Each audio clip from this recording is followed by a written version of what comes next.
uh, on the American College of Surgeons. I had recently given this as a memorial lecture, but I think it's very germane today, which is the American College of Surgeons Commission on Cancer National Accreditation Program for Rectal Cancer. So thank you for the honor and privilege of allowing me to share this program with you. And what we really need to do is start at the beginning and think about what we as surgeons can influence for rectal cancer. And many of these are technical aspects: adequate tumor-free distal margin, a complete or near complete total mesorectal excision with tumor-free circumferential margins. How we reconstruct, you very kindly discussed the colonic J pouch. I didn't create it. It was Roland Park in Paris, as well as some surgeons in the south of France the same year described it. But what I did was work with 3 Scandinavian centers at the world's largest to date randomized controlled trial of colonic J pouch. And there's other techniques too. When do you resect? Do you wait and watch? We all know that both volume and specialization contribute to outcomes. I'll discuss those things. But the one we're adding is accreditation, and that has to do with working as a team. So, you know, the days of the surgeon being the only person making all decisions is long since gone. And what we've endeavored to show through the American College of Surgeons is that working as a team works well. So let's take a few of these things one at a time. Initially, Norman Williams, back when he was in Leeds as a registrar, did some research where he looked at abdominoperineal resections and found that it was very rare to have distal intramural spread. You'll remember that prior to this time, in the 1970s, 1960s, it was called the 5 centimeter rule. Why? If a surgeon could palpate the distal edge of the tumor on rectal examination, then the patient got an abdominoperineal resection. So many sphincters were being sacrificed prior to this time that didn't need to be sacrificed. And in that same year, John Nichols at St. Mark's Hospital was looking with one of his registrars, Pollitt, at margins. Same thing. They looked at distal margins and found that if the margins were more than 5 centimeters, as quote unquote required prior to that time, there was no difference in either local recurrence or survival if the margins were 2 to 5 or even 2 or less. So what came to be, what was important, was in fact not the distal margin, but the radial margin, which has subsequently become known as the circumferential resection margin. And also in Leeds with Norman Williams was Phil Quirk in pathology. And Phil looked at these patients in a different light and said, well, if the resection margin, the lateral or radial or circumferential resection margin, was involved by tumor, the local recurrence rate was 85%. But if that radial or circumferential or lateral resection margin was free of tumor, the local recurrence rate was only 3%. And those findings have held up over the years. Here's a much more recent study where, again, you see differences in 5-year disease-free and 5-year overall survival based strictly upon circumferential resection margin.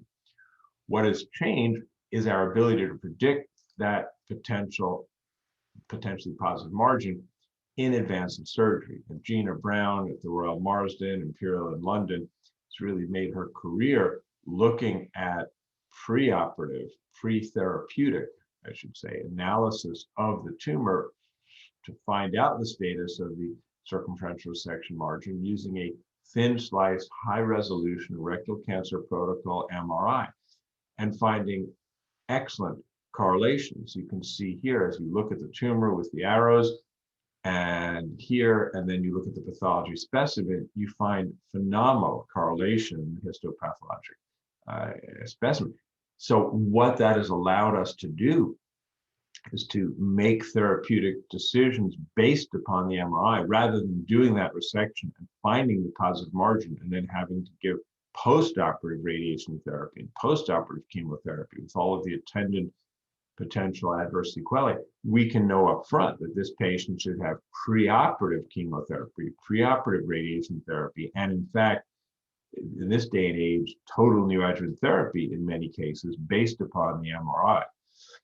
And so you can see how that's panned out in a more recent study with Gina Brown and Bill Heald, and thank you for that picture you showed, by the way, of Bill Heald and I and Antonio Lacey, Delia Cortez Gurel, and Neil Smart in the meeting in London from a couple of years ago. It's a nice photo. But anyway, this is the follow-up with Gina Brown. And you can see, just as I showed earlier with surgical margins, now when you have an MRI involved margin, you have a 20% local recurrence, but when you have an MRI clear margin, it's 7%. And the same again as we previously saw for 5-year overall and 5-year disease-free survival. Big, big differences. So the third aspect that goes with the other two, distal and circumferential margin, is the mesorectum. And again, with the 5-centimeter rule, all of this would have been gone, let's say, and the patient may have had an abdominal resection. But what Heald showed us is that you don't need to go very far past the tumor in the mural margin, the wall. But what you do need to do is take out the entirety of the mesorectum because of the possibility of distal deposits in the mesorectum. So prior to Heald's work, prior to the advent of TME, local recurrence rates were routinely double digit. And this is around the world, all different places around the world, looking at these data with double digit local recurrence rates. Heald, I think, really made his mark when John McFarlane from the University of British Columbia from Vancouver went to spend a sabbatical in Basingstoke, and he looked at Heald's data. At the time was more or less 200 patients, and found a local recurrence rate of 5%. Slightly earlier, Crook in the New England Journal published data from the North Central Cancer Treatment Group, now known as the North Central Oncology Group. And what Crook found is that in the US, there was a 25% local recurrence rate with conventional surgery and post-op radiation. And when chemo was added to it, and again, at this point in time, this post-op chemo, the local recurrence rate was dropped to 13.5%. So while on this side of the Atlantic, everybody was high-fiving and back-slapping that, hey, we can reduce by 50% recurrence, over in Hampshire, England, the local recurrence rate was 5% just with good surgical technique. And this was really a paradigm shift. So the next question was, could this technique be applied in other centers? Could it be taught? In other words, one thing if you have one master surgeon, which Bill Heald certainly is, who can do it, it's another if it can be spread around the world. And by now we all know the answer, but this was one of the first studies showing it. It was done in Sweden. And you can see that 84 to 86 without TME, the local recurrence rate was more or less what it was everywhere in the world, just about 20%. And so Heald went, and a group of surgeons agreed to learn this new technique of total mesorectal excision. And in their patients, the subsequent local recurrence rate after the education period from 86 to 90, their patients had a 6% local recurrence, just like in Basingstoke, Hampshire, England. But the surgeons who did not learn the technique and kept performing the same old operations, their patients still have the same recurrence. So, if you're the patient, where would you rather be? A surgeon who learned TME or not? Because there was absolutely no evolution in this group, and this group improved. And that was shown around the world. So when you looked at Heald's data, or Heald's data is looked at by McFarlane, Warren Enker from Memorial Sloan Kettering, Maria from the National Cancer Institute, Scandinavian data, New Zealand data, Dutch data, Hong Kong data, all of a sudden there's no more double-digit local recurrence rates. Everything is single digits, and often low single digits at that. And just like it's important to have that MRI, that thin slice, high resolution rectal cancer protocol MRI prior to surgery, it's important after surgery to have a pathologist like Phil Quirk or Mariana Berho here in the United States to tell us, was that specimen incomplete because there's exposed muscularis, or was it complete or near complete with the entire envelope having been removed? Like everything in life, like the fecal incontinence score or the constipation score, which you very kindly cited, we can also grade the mesorectal excision as incomplete or near complete or complete. And these two, near complete and complete, behave the same. In terms of local recurrence survival, these two behave the same. This one is the one you don't want to get. And sometimes you get near complete merely extracting the specimen transanally or through a small abdominal incision. So if you're doing a good TME, do you still need neoadjuvant therapy? and I believe the best trial to answer it was preoperative radiation, and this is short course European, not long course US radiation in the Dutch TME trial. And you see that even with a good TME, surgery alone, yes, it's single-digit local recurrence, but with radiation can get much lower. And these data, again, this study is 20 years old, these data have continued to evolve, I'm sure, with total neoadjuvant therapy, or at least preoperative neoadjuvant chemoradiotherapy being better than surgery. So even with a good TME, neoadjuvant will help. So the next question, which I raised on the introductory slide, was who performs the surgery? And there's many publications with very compelling data. This study is one of the earlier ones from Canada, where they looked at 5 hospitals in one province of Edmonton. There were 683 patients operated by 52 surgeons, 5 of whom were trained colorectal surgeons. And what they found, firstly, was that the colorectal trained surgeons were more likely to operate on more distal tumors, but despite operating on more distal tumors, were more likely to perform an anterior resection and less likely than their general surgery counterparts to perform an abdominoperineal resection. So despite lower tumors, better chance of sphincter preservation. So the question then becomes, is that compromising oncology? Because it's one thing to physically save the sphincters. Okay, this is a technical triumph, this is wonderful, but why would you do that if the patient has a higher chance of local recurrence rate? In fact, the converse was true. What was found was that whether the surgeon was higher volume and or colorectal trained augured for the lowest possible local recurrence rate. So the best outcome was somebody who did a higher volume of resection and was trained as a colorectal surgeon with a 10.4% local recurrence rate. The worst possible outcome, almost 50% local recurrence, were low volume, non-colorectal trained surgeons. And then in the middle were these two groups of trained but low volume or non-trained but higher volume. So you can see that the best scenarios do a lot after you've been trained to do that. And in fact, the surgeon as an independent variable had a very high hazard ratio of 2.5 for local recurrence. The same finding has been noted many places in the world. Helen Dorrance looked at UK data and found that patients operated by a general surgeon were 3.5 times more likely to develop a local recurrence than were patients operated on by a colorectal surgeon. Similar data, Les Bouquet in Sydney, Australia, Harmon, this is the state of Maryland, Paul Hermannek in Germany, Callahan, this is a New York State database, but many of these cases are breast cancer too. Hao Wang, who's one of my alumni, looking at Chinese data. Again, you can see all around the world what happens when patients are operated on by surgeons who perform a lot of rectal cancer surgery, and a lot is variably defined, the actual number. Lower morbidity, lower mortality, for the purposes of this, which are important, but for the purposes of this lecture, lower rates of recurrence. So let's focus on the program at hand, the National Accreditation Program for Rectal Cancer. Why? Well, we understand these important facets of the surgical management of rectal cancer, but what's happening in our country, in the US? And I think this story starts about 15 years ago, give or take. Rocco Riccardi was a resident at the University of Minnesota, used one of our databases in the US called the Nationwide Inpatient Sample, which is a 20% stratified random sample of US inpatients.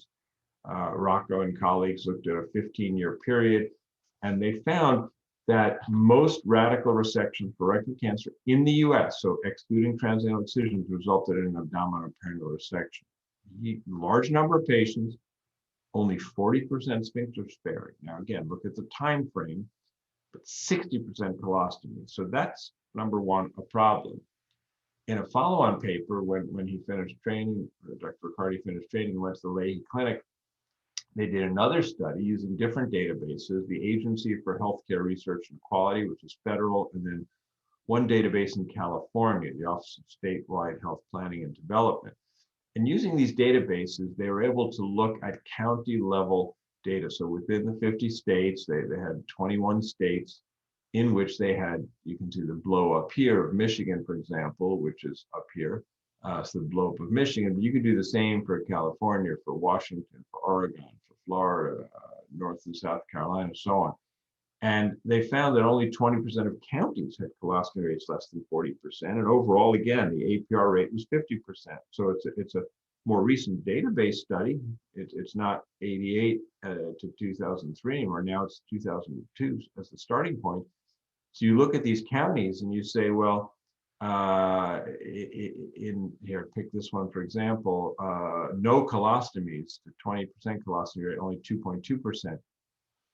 4 out of every 5 patients, or 5 out of 5 getting a colostomy, 4%, and everything else in the middle. But the distillate is that only 20% offered colostomies to less than 40% of patients. Now, is that because in those 20% of counties, all of these patients presented with tumors infiltrating the sphincters?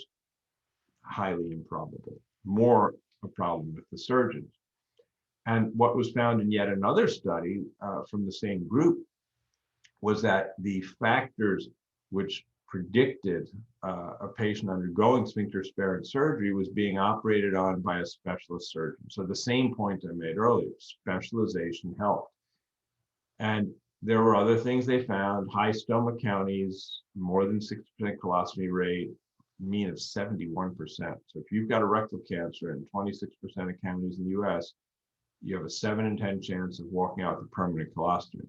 So those hospitals were less likely to have an MRI or a PET scanner, less likely to have teaching hospitals in the county, and less likely to have specialty surgeons. And again, now we're getting a bit more modern. This is 2010, this publication. These are not data from the 1800s. 2010, 11 years ago in the US, that's what was found. And it's a bit embarrassing, to say the least, because these are the data I just presented from one of Rocco's studies, the second study. 20,000 patients, 50% colostomy rate. That is higher than anywhere else we're seeing in Scandinavia, in New Zealand, in South Africa, Germany, Australia, so on and so forth. UK, a very high colostomy rate, and a very high rate of circumferential resection margin positivity. 17% in the US using the National Cancer Database, compared to 3% in France, 3.5% in Germany, 10% in the Netherlands, 4.4 most recently in Poland, and 11% in the UK. So we are far worse than everyone else for colostomies and for circumferential resection margins. Can it be improved upon? The late Lars Palman, a dear friend of mine, certainly showed that local recurrence rates could be decreased from 47%, like we saw in Canada with low volume, non-specialty trained surgeons, to 13%, very similar to that number in Edmonton, with higher volume colorectal trained surgeons doing the rectal cancer surgery. So improvements by centralization, by limiting the colorectal surgery for rectal cancer to certain units, who were specialized. Similar data, again, from Sweden, showed improvements in 5 and 10-year overall survival rates when these surgeons were centralized, when patients went to just a few centers rather than every one. Next door in Denmark, Stefan Bülow showed the same thing, improved 5-year relative and overall survival rates. And these same findings have been repeated throughout Europe. So you can see all different countries, and there's a few more I could add to the list, Ireland and the UK and the like. But what happens when there are centers of excellence or centralized centers, higher rates of TME, so lower rates of non-compliance, lower rates of incomplete mesorectal excisions, lower rates of permanent stomas, lower rates of local recurrence, and improved survival. So having centers at which these operations are performed improved outcomes. So that led us 10 years ago to design a similar program in the US. And we brought into the conversation members from all facets of healthcare: universities, small hospitals, large hospitals, academic centers, community hospitals, government hospitals. And we brought in people who were respected leaders in these various societies, sages that was mentioned earlier by Manash, Society of Surgical Oncology, American College of Surgeons, and so on. And we formed a working group to look at the problem. And during the next several years, basically about the next 5 years, we put into the literature a lot of information about the problem in the United States with rectal cancer, and the need to have some kind of an accreditation program for rectal cancer in the United States. And these are just a few of the papers we published. We presented in 2014. Now, why the American College of Surgeons? The American College of Surgeons, founded in 1913, started out with what is now known as the Joint Commission, the group that accredits hospitals. The Commission on Cancer, we're about to celebrate our centenary, started in 1922. And you can see marching on in time all the new programs, National Cancer Database. And here we are, the National Accreditation Program for Rectal Cancer. So in May 2014, I presented our findings and our plan and our request to create a program. I presented it to the Accreditation Committee of the Commission on Cancer. I was on the Accreditation Committee at that time. I'm now on the Executive Committee. And I presented to the Accreditation Committee. It was overwhelmingly, unanimously, in fact, approved and sent to the Executive Committee, where it's unanimously approved in May 2014. In June, I presented it to the Board of Regents, and as you heard, I've been on the Board of Regents since 2012, now the Vice Chair. I presented it in 2014 in June, and the Regents have to approve all new programs because of the funding involved, and as the college imprimatur. So it was approved by the Regents, again, to my recollection, unanimously. And then we had a 3-year development period where we created the standards over 3 years with input from all of those societies, including, very importantly, the College of American Pathologists, where Dr. Mariana Berho was the rep, and the American College of Radiology, where there were several people helping us out. We launched in 2017 with beta testing and 6 pilot sites for visits, including Cleveland Clinic, Florida, and Cleveland Clinic, Ohio, as 2 of the sites. Programs began accreditation in earnest in May of 2018. The first program accredited in the country was the John Muir Hospital in Walnut Creek, California, under the leadership of Dr. Samuel Uman. And the second accredited center in the United States was Cleveland Clinic, Florida, in Weston. So that's our history, because this is the ACS, and the ACS has the ability to have these accreditation programs. We are within the COC, and the COC has 56 professional member organizations and over 100 staff. It is not all surgeons. In fact, it's not even all physicians. It includes people in all walks of life, such as the Susan B. Koumans Foundation, the Lance Armstrong Foundation, tumor registrars, geneticists alike. One of the main resources we have for all COC programs is the National Cancer Database, which is the world's largest database of cancer patients. There's over 38 million at that point in time. It's continued to grow to over 40 million cases. The NCDB is a tremendous repository of data, and we know that accreditation programs improve outcomes. So here's a parallel from 2017 publication in the Journal of the American College of Surgeons, where we use the National Accreditation Program for breast centers, which is very similar to the National Accreditation Program for rectal cancer. And one of their quality measures is that patients following mastectomy in whom 4 or more lymph glands are positive should receive postoperative or post-mastectomy post-mastectomy radiation therapy.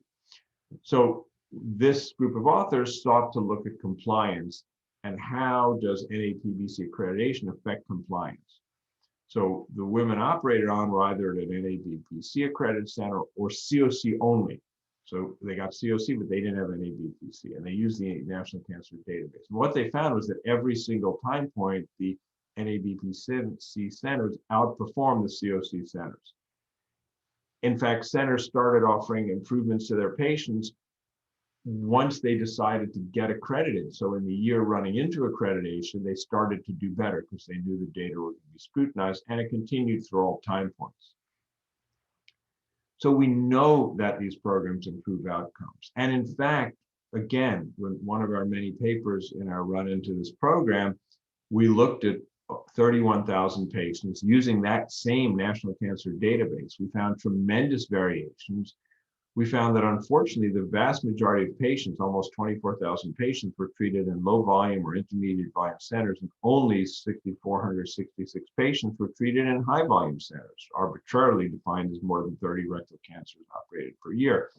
The highest adherence, however, just like in the Berger study about breast cancer, the highest adherence was in high volume centers. This is the study that showed us the 17% circumferential resection margin positivity rate, again, highlighting the need for an accreditation program. And this is the accreditation program, the National Accreditation Program for Rectal Cancer. If you just type NAPRC in Google or whatever other search engine, we will come up. The NAPRC will come up, and you can learn all about the program. The NAPRC is made up of all these various organizations. So each organization, American Society of Colorectal Surgeons, American College of Radiology, Society for Surgery of the Alimentary Tract, Society of Surgical Oncology, Society of American Gastrointestinal and Endoscopic Surgeons, and the College of American Pathologists. Those 6 organizations each contribute 1 person to the executive committee, and each contribute 1 person to each of the 3 working committees, the Accreditation Committee, the Education Committee, and the Quality Committee. As is the case with all ACS programs, 4 of the 10 members of each committee are representing the fellows of the college, and all of it is housed within the COC. So that's the structure. And we have published initially, as I showed you in the other slide, we had a standards manual that was developed 2014 to 2017, was published in 2018 with the first site surveys, and revised again. So if we look at the table of contents, we can walk through what some of these things are. Firstly, you need administrative commitment. So to really excel in rectal cancer care, you need your hospital administration to buy into the program. You need to have your chief executive officer, your chief nursing officer, everybody at the hospital, your board of trustees, committed to the program to provide the resources needed to run the program. What are those resources? The resources are the multidisciplinary care team. So you need to have a program director and a program coordinator. Now, these people do not have those jobs as full-time jobs. So the program director can be a surgeon, it can be a medical oncologist, a radiation oncologist, a pathologist, or an imager, any of the people who are required to attend each conference. The coordinator also does not necessarily have to be a full-time coordinator. Coordinator could be somebody who's also coordinating the breast program or the hepatopancreatic biliary program or the sarcoma program, whatever it is, but somebody who is going to keep track of all these patients. It is not a patient navigator. It's not somebody who helps the patients with their appointments. It's somebody who helps us and the patients to ensure that all of the things that need to be done are done. So, for example, every patient prior to firstly, every patient with rectal cancer must be presented at a multidisciplinary team meeting.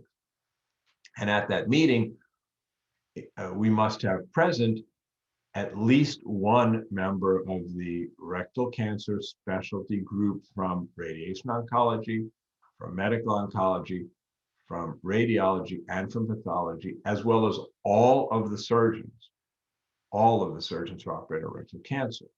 Every patient is presented.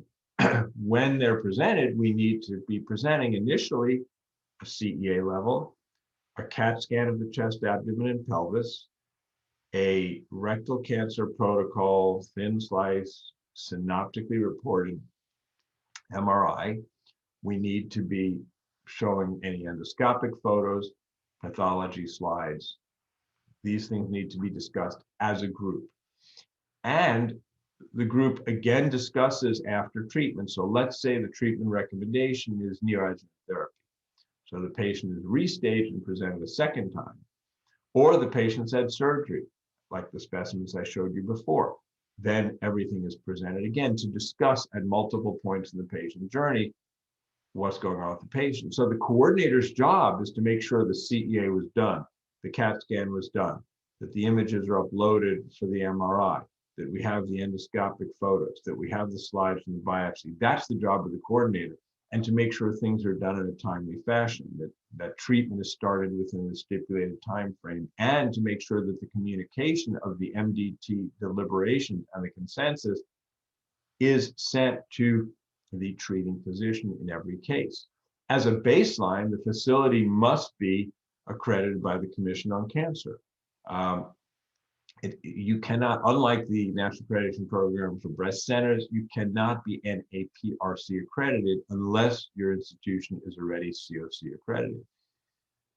So again, the coordinator will ensure that when the group meets to discuss each patient, and every patient with rectal cancer is discussed, not just the interesting ones or the challenging ones, every patient.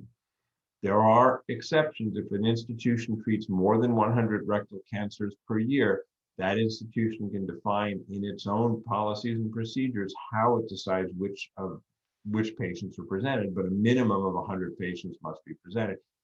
And over 100 patients per year are very few centers in the United States. So the vast majority have to present every single patient. So as I mentioned before, the coordinator will ensure that we have the pathology, the imaging, the CEA, that the planning discussion goes through, and that a treatment evaluation and summary recommendation is sent to the treating physician. The treatment timing is stipulated by the standards, and that again is the job of the coordinator. Surgical resection is with a synoptic report, as is pathology and specimen photography. And after all of that, the patient is presented again. So this gets us through. And there are certain accountability and quality improvement metrics, such as anastomotic leak, such as abdominoperineal resection, rate of circumferential resection margin positivity. Are you finding your NCCN requirement of minimum 12 nodes? And there's rectal cancer program education. So the College of American Pathologists has an educational module for the pathologists. The American College of Radiology has an educational module for the radiologists. And we at the ASCRS have just launched an educational module for the surgeons. So this is the rectal cancer educational module. Connor Delaney, who's our president-elect of ASCRS, started that module. It was inherited then by Scott Strong in Chicago. It used to be a Cleveland Clinic.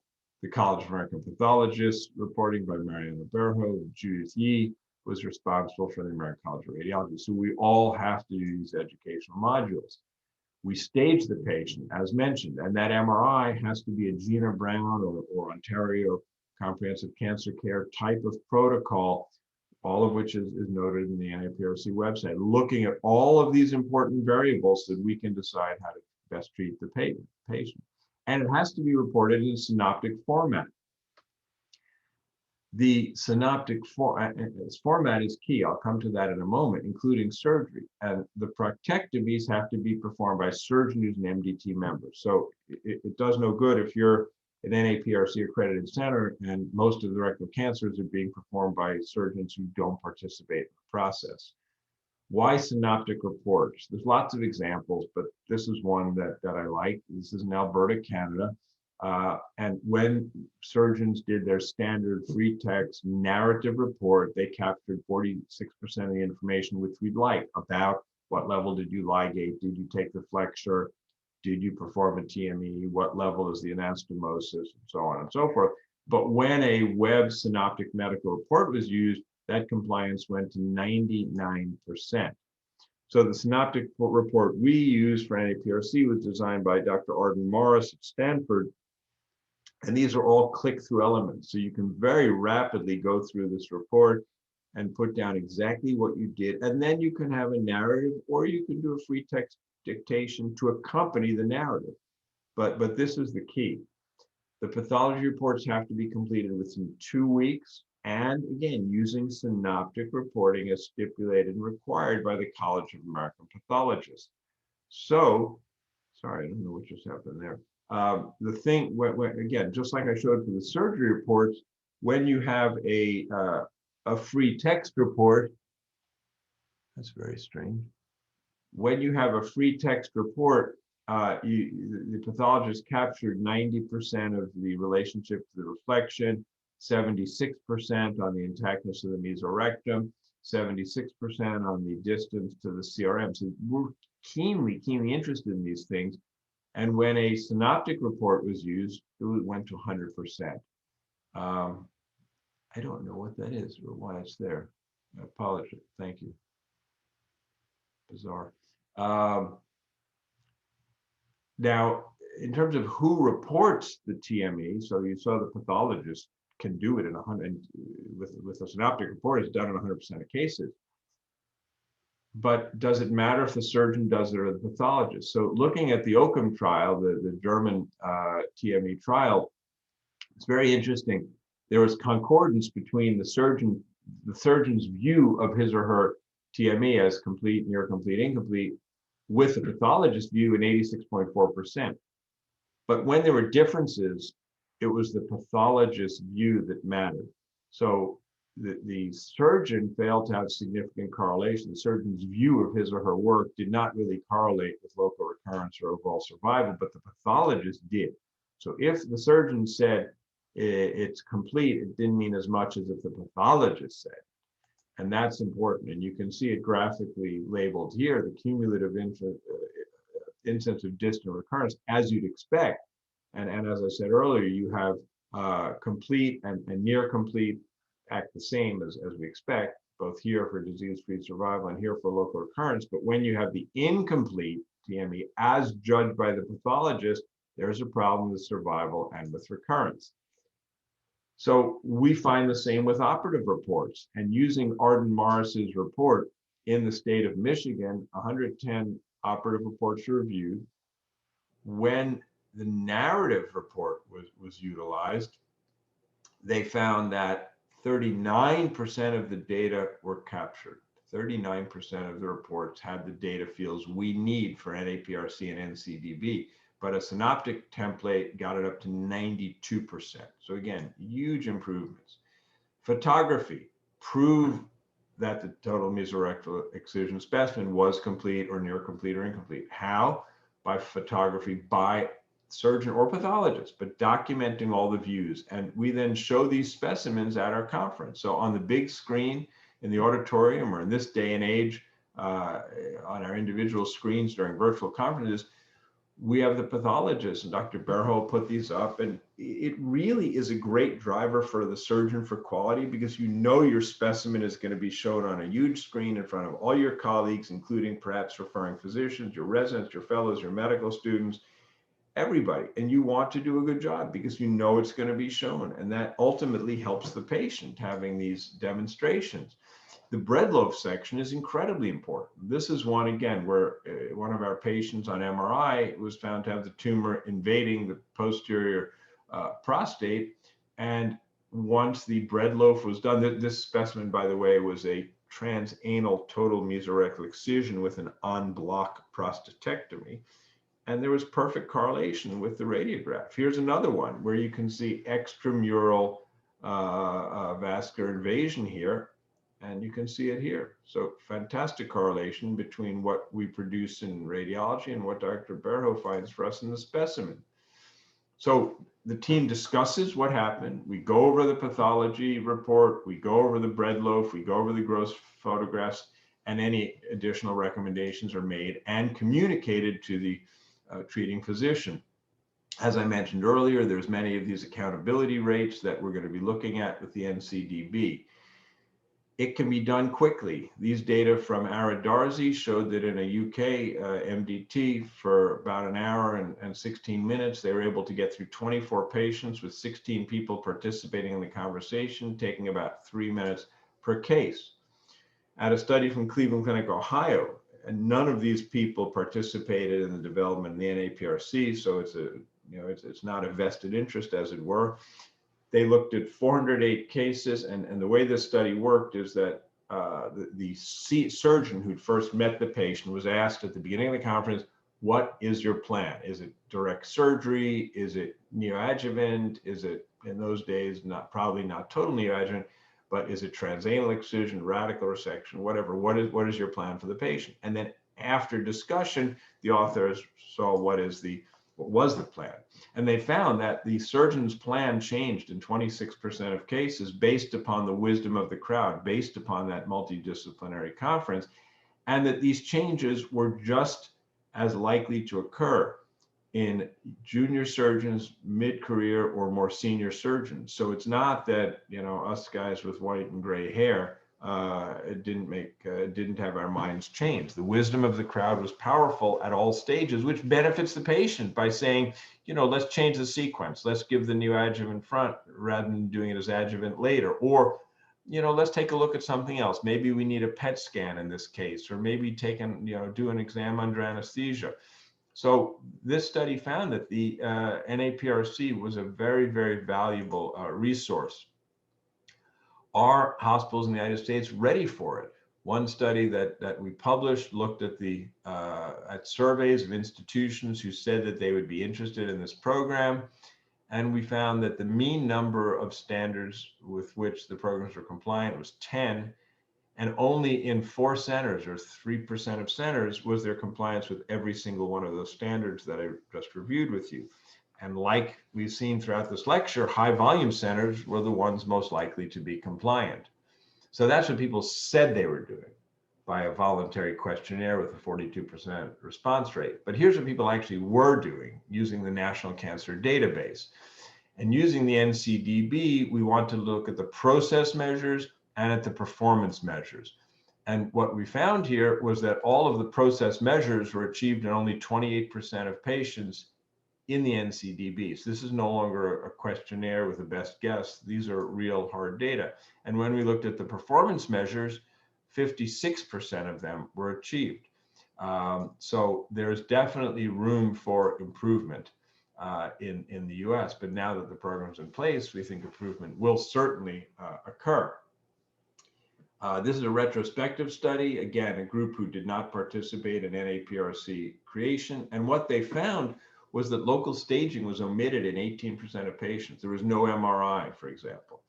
Neoadjuvant therapy was omitted in 17% of patients. And the strongest risk factors for omission of staging and omission of neoadjuvant therapy were low volume surgeons, which again speaks to the need for centralization and for group discussion. No local staging. And the problem is those surgeons who were not local staging, not giving neoadjuvant, had their patients have higher rates of positive margins, higher rates of node positivity, and higher rates of local recurrence, again, speaking for the need to the program. We have to ensure that the program is available everywhere. Now we talk about health equity, and we have to make sure that these low adherence hospitals, low adherence to standards, can meet the standards. These are the currently accredited programs. So there are programs, this is Chicago, Illinois, Pennsylvania, Arizona, California, Ohio, Florida, Georgia, and so on. It's throughout the country and many different kinds of places. So you have, John Muir, the first one accredited. So you have big universities like University of California, Davis, or University of Rochester. You have big clinics like Cleveland Clinic.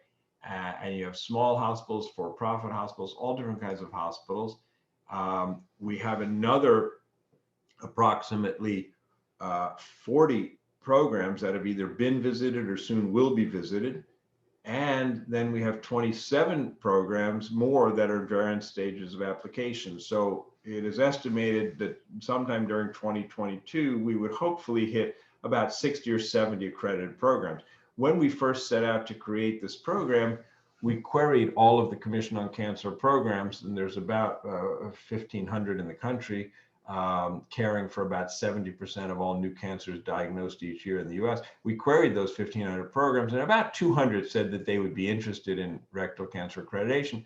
So, considering the program launched in 2018, we lost a year from COVID, the fact that we'll be perhaps about a third of the way to the goal by sometime in 2022 is not bad. So, within 4 years, but realistically within 3 years because of COVID, hitting that mark.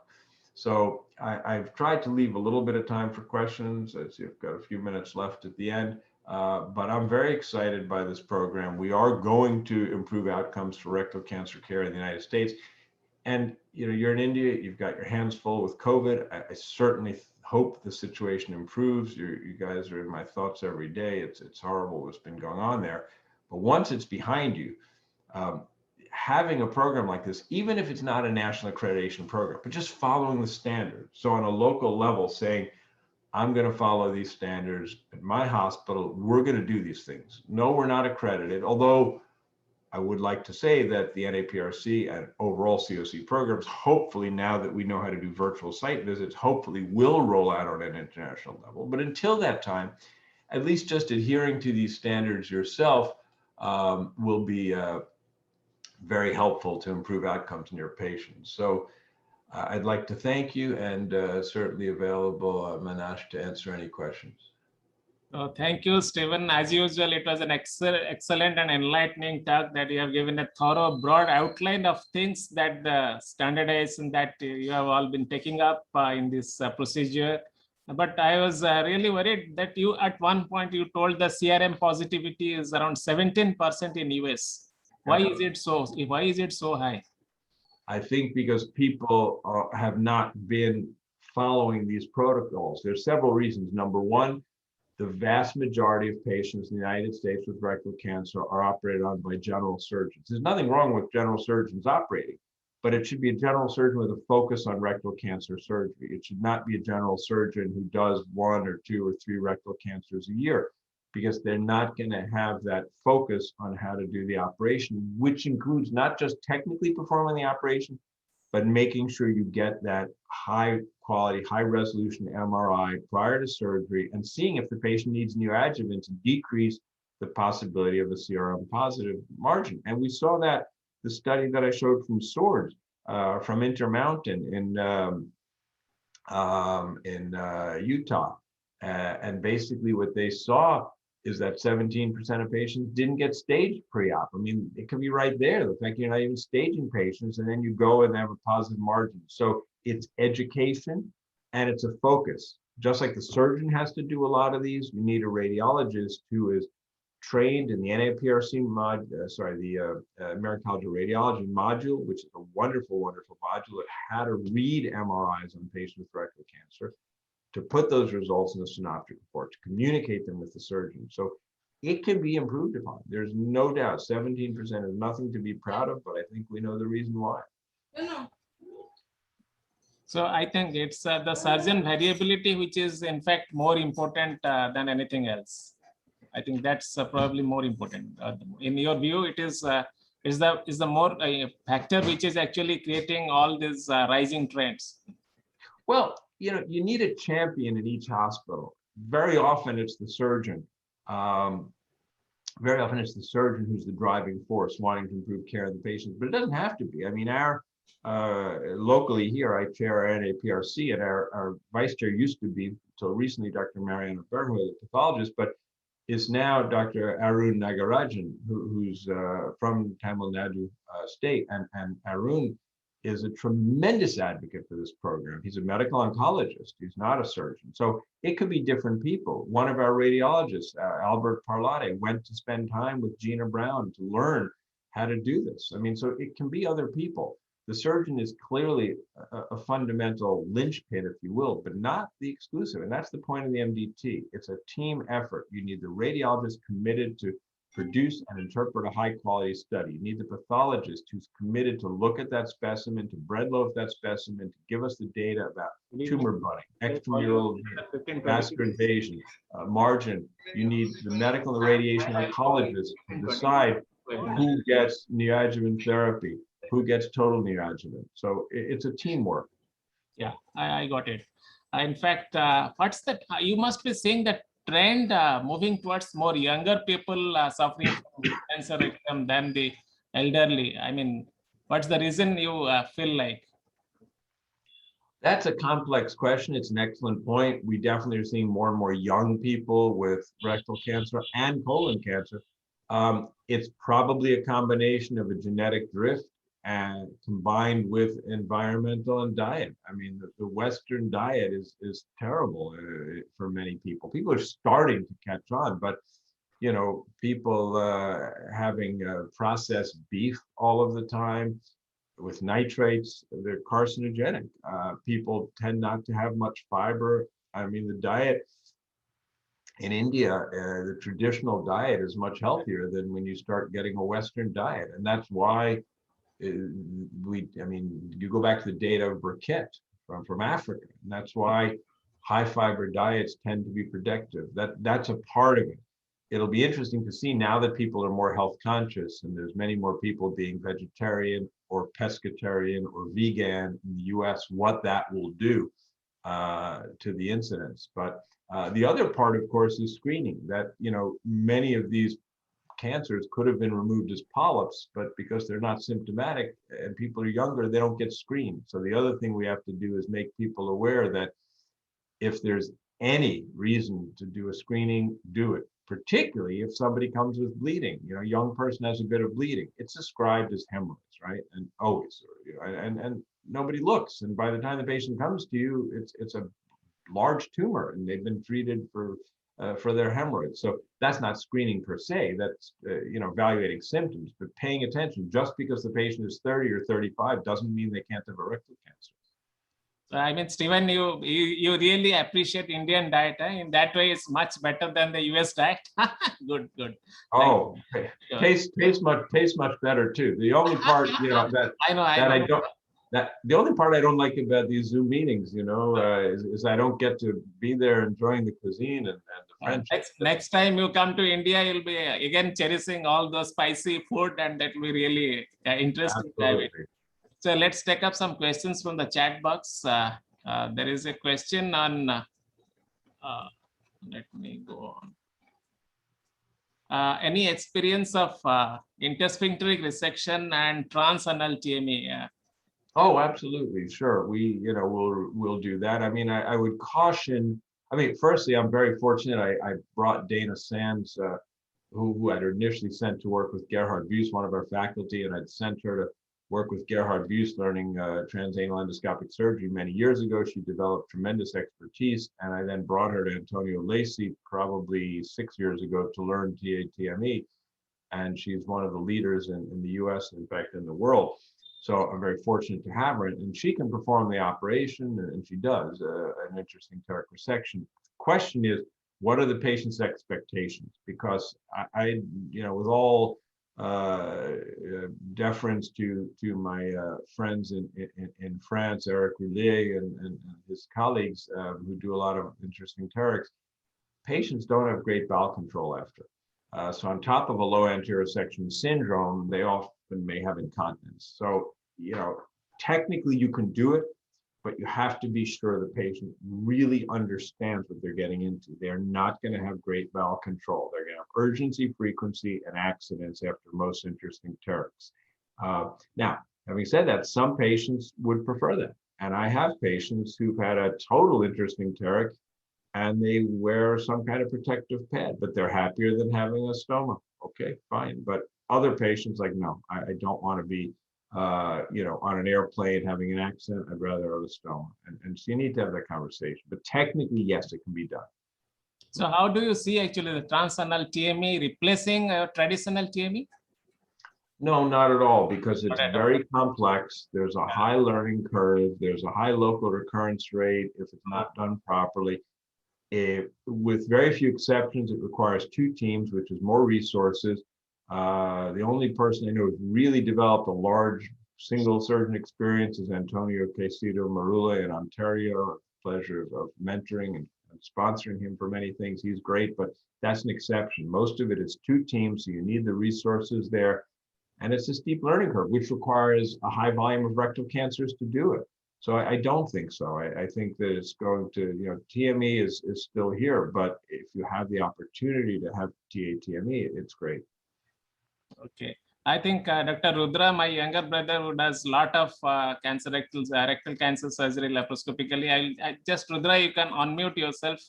Yeah, you can. Yeah, I think, Manas, that was very great. And the talk was very great with complete extensive coverage. Because what is important is that 37 point what he showed with a national program. Yeah. Every surgeon must follow it meticulously by each and every word of the 37 points in the surgical pathology. And the most important thing is the radiology pathology surgeon initial decision. I think from the first day of MRI, If the MRI is seen by the pathology surgeon and the radiologist, it makes a lot of decision to make the final plan actually, because post chemo radiation, again, the MRI is repeated and the plan remains the same or changes that is decided by the group of the MDT is the most important factor.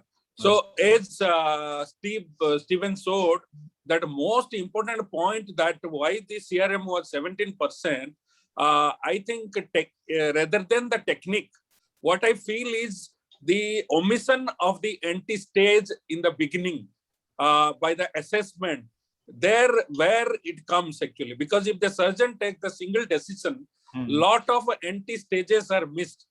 You might miss a mesorectal node, which might have needed a neoadjuvant. So the protocols are more important rather than surgical technique, because if somebody does more than 40 colorectal surgeries and is trained in a proper center, I will not think that he will not do a good surgery.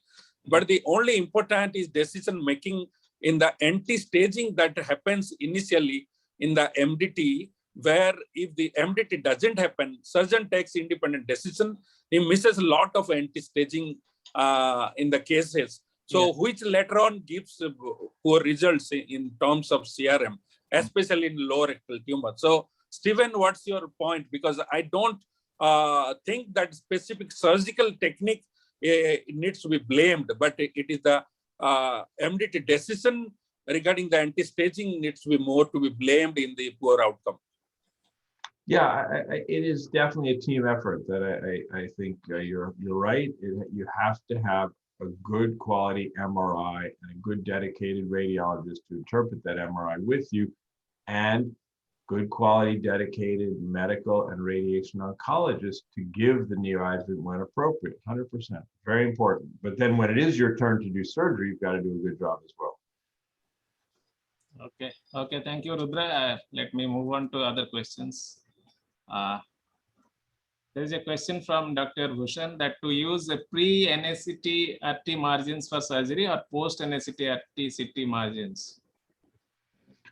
That's a very hotly debated point, but part of it is that's the purpose of neoadjuvant in part, right? I mean, it's to downstage the tumor. So I think it's very safe to use the post-staging margins again, as long as it's a good high quality study.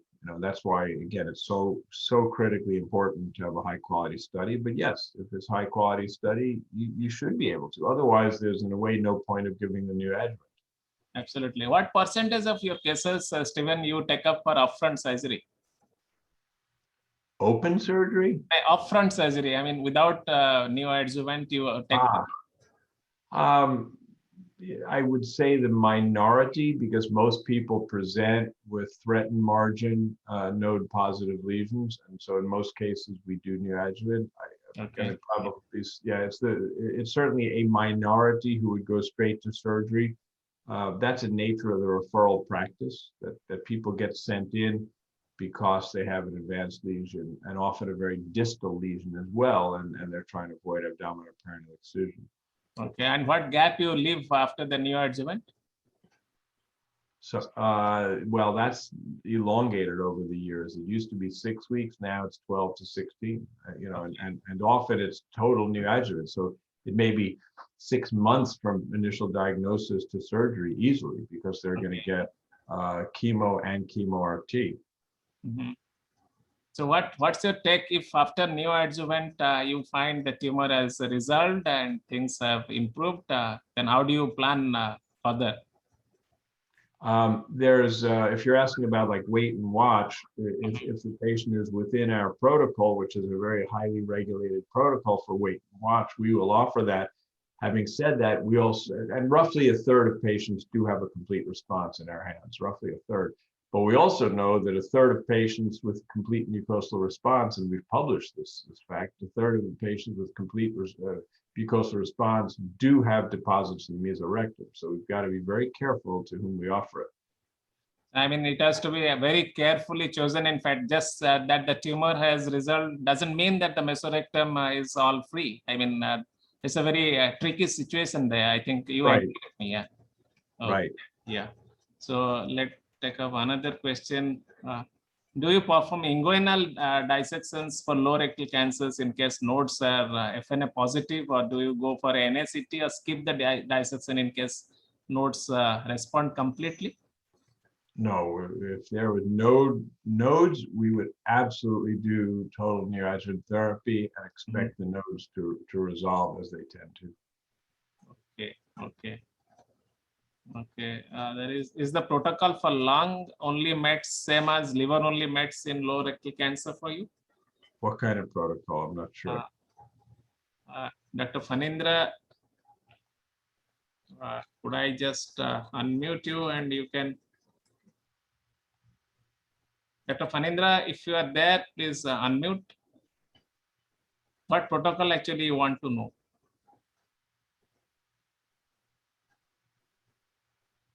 Okay, I think it's not perfect. Yeah, I'm not sure what protocol. Okay, fine, that's fine. Pelvic viscera involvement resolving post CTRT. Would you advocate organ preservation or go for resection of the concerned pelvic viscera? I'm looking at the question. Organ, pelvic viscera. No, I mean, we do an en-bloc resection. I mean, if it has to be an excineration. I think you saw one, you showed one specimen taken rectum and the prostate en-bloc. Exactly. Yeah. Yeah, I mean, whether it's sacrum, the only limiting steps for us would be if the patient has pelvic sidewall involvement. That's not one that we can resect, but we can resect sacrum up to part of S2. Prostate, certainly bladder is necessary. Okay. Does the program incentivize those who join? Incentivize in what way? Sabyasachi, if you are there, please unmute. Hello, sir. This Yes, is Dr. hi. Sabyasachi Perida. Yeah.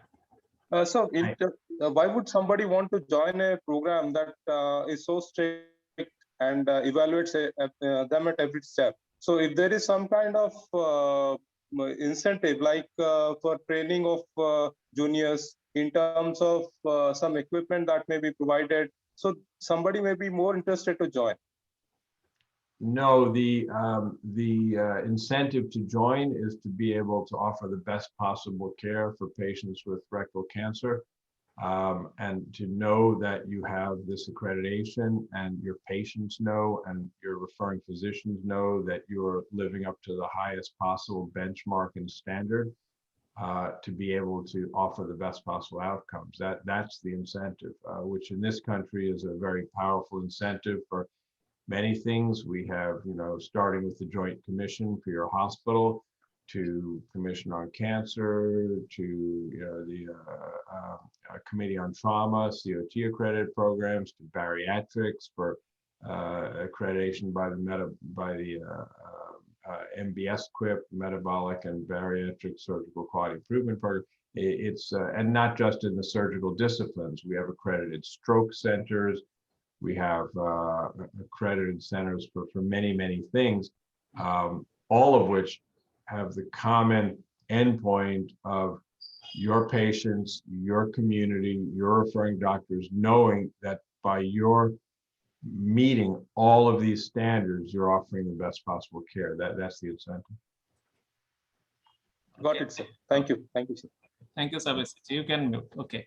Soman has asked a question that what's your approach in case of a low rectal cancer, poorly differentiated adenocarcinoma post CTRT with a margin of 2 centimeters?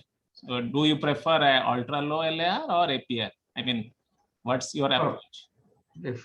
Unless the anal sphincter is invaded by the tumor, 2 centimeter margin should be sufficient. For an ultra low LAR. Yeah. Okay. Yeah, coloanal. Again, we can get to the conversation. We can get to the conversation of an interesting toric resection after discussion with the patient. But excuse me, the bottom line for all of this is going to be 2 centimeters is sufficient. Okay. I think what's your suggestion for the centers who are not able to perform MRI prior to surgery? they're not able to have an MRI. Yeah. Do CCT should suffice for them? Do you No. suggest? No. No, they need to figure out how to get an MRI. Yeah, I That- mean, that- MRI makes a lot of difference in the approach to the surgery and for this entity with surgery. I mean, surgeon, radiologist, and medical oncologist. A lot of decisions make things much comfortable. Okay. Yeah. What's your preferred neoadjuvant protocol, Steven? These days we're using, FOLFOX, FOLFIRI tend to be the regimens our oncologists are using. And the debate really is whether you give all the chemo and then the chemo RT, or the chemo RT and then all the chemo. And we tend to prefer all of the chemo first, then usually 1 month, then the chemo RT, then the waiting period for surgery tends to be, but that does delay the surgery much, much more than if you do the chemo RT and then the additional chemo. So that's a debate we're still having. Okay, I think there are no further questions. There's a question from my side, Steven. There are many youngest colleagues who are interested to join your program for a short course training. So how do you advise them to join you? Well, unfortunately, in the United States, with all the very strict licensing laws and such, people can't do clinical work. But we definitely have the possibility for people to come as observers or researchers to come and work with us. That is something that is very possible. But what's the duration you allow for them for the research work? I know that they will not be allowed for a clinical work, but how's the duration you allow them for this research assistant or something like that? We do have research positions open. They're limited. And then we have observer, and honestly, many people come and spend periods of time watching. They come to the MDT, they come to the office, they come to theater, they learn a lot. Okay, so that's great. I think people, there are some requests coming up. I can surely forward their request to you to join Cleveland under your mentorship. That's nice. Thank you very much, Steven, for sparing your time, energy, and enthusiasm. And you have really made things very simpler. The clarity was excellent. So we really enjoyed you having with us today evening here in India and many other countries. Of course, you had to take little trouble of waiting for a little longer time to join the webinar. Anyway, thank you very much, Steven. I really appreciate, and sometime in future we'll take up for some other topics. So thank you and bye, and take care and stay safe. Thank you. You too. Have a good rest of your day. Yeah. Thank you. Thanks a lot. And thank you everybody for joining. Thanks. Thank you.